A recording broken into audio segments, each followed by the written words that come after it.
They keep buying tickets and smiling as the clerk hands them over. They tell themselves it's just for fun, but their mind is already somewhere else. They imagine the call, the smile, the freedom. A number becomes a door, and they wait for it to open. They're not just chasing luck. They're caught in a system that feeds on hope, that profits from probability, and thrives on your miscalculation. Because while you're dreaming about the mansion, someone else is counting your odds and your money. As Voltaire said, chance governs all things, necessity compels. And yet, you keep coming back. You already know the odds are bad, but your brain doesn't care. That's because, as psychologist Daniel Kahneman explains, your mind runs on two systems. System 1 is fast, intuitive, emotional. System 2 is slow, rational, logical. The lottery plays System 1 like a violin. You don't crunch probabilities. You remember the neighbor who won $5,000. The billboard flashing, "Someone in your town is a millionaire." That's called the availability heuristic. You recall vivid wins, not the invisible millions who lose. And the way rewards come? Not every day, not predictably, just sometimes. That's intermittent reinforcement, the same psychological loop that keeps slot machines spinning and dopamine firing. It's not a game of chance. It's a science of repetition. They know. You'll forget the 1 in 300 million odds, but you'll feel like it's close, like one more ticket could be it. So you justify it. It's only a couple of pounds. Someone's got to win, right? Let's put it in perspective. Odds of winning Powerball? 1 in 292 million. Odds of being struck by lightning in your lifetime? 1 in 15,000. Odds you'll buy another ticket next week, despite all of this? Near certain. But it's not your fault. The game is designed to feel winnable, and that's the real trick, not in the numbers, but in the narrative. Nassim Taleb said, "We mistake randomness for strategy. That's not an accident. It's part of the architecture. Lottery systems are designed to feel knowable, just enough to trick you into thinking you can play smarter. The reality? You are walking through a fog engineered by probability. Multi-ball drawings, bonus numbers, payout tiers. You think you're understanding the odds, but the more layers they add, the harder it becomes to see the truth. Zoom in on the fine print. It's everywhere. Legal clauses, tax rules, split jackpots, payout tables that look like blueprints to a rigged machine. You notice a $5 ticket wins $7, but the chances of getting that $7 are 1 in 600.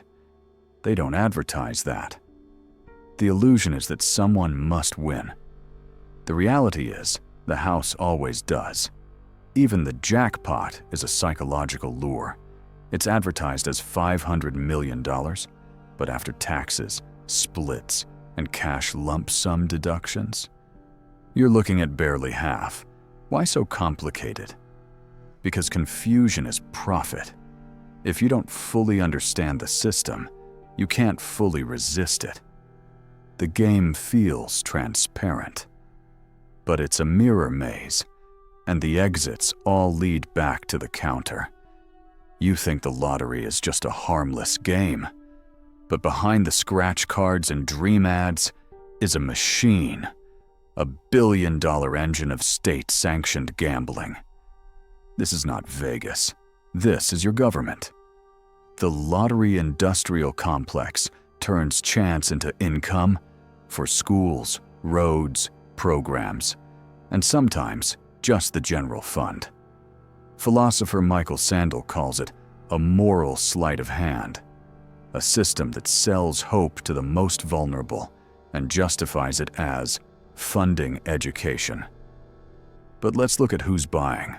Studies show people in the bottom income brackets spend the most on lottery tickets, sometimes hundreds a year. For some, it's not a game, it's the only plan.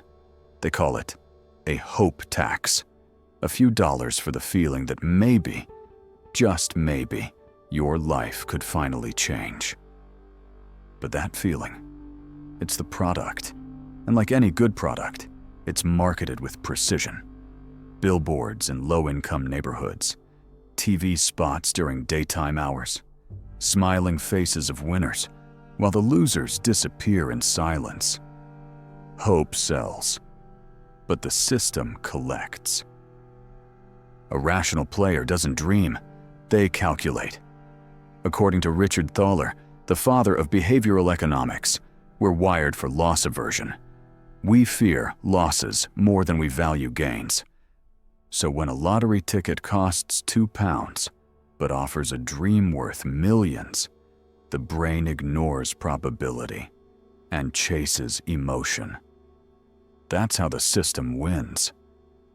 Smart players, the few who even try, don't play alone.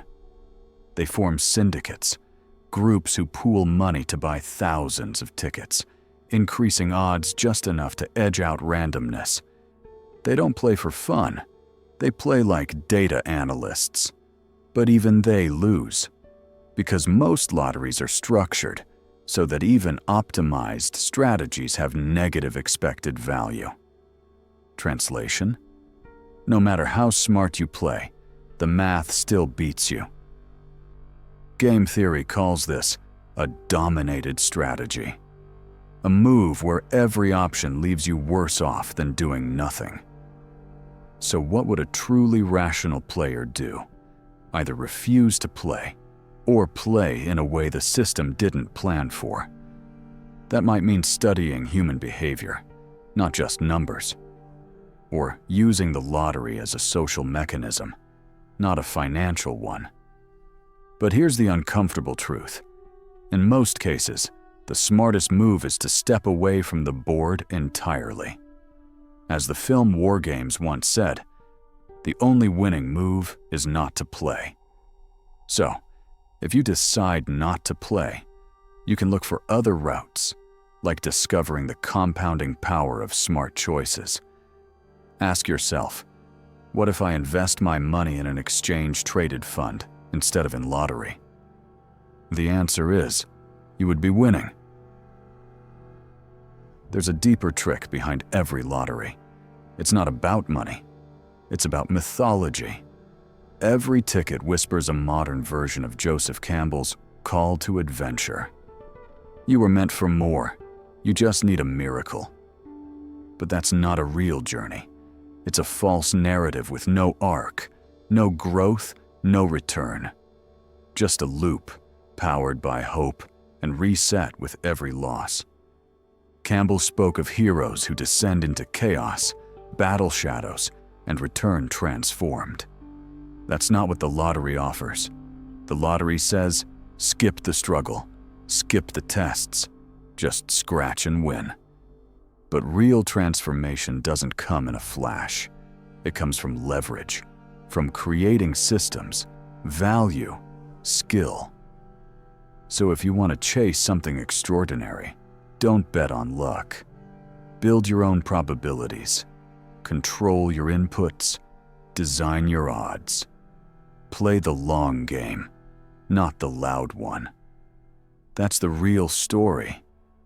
They never sold you a ticket. They sold you an illusion that luck could replace effort, that wealth could be won, not built. But if you look closer, you'll see. The numbers were never random.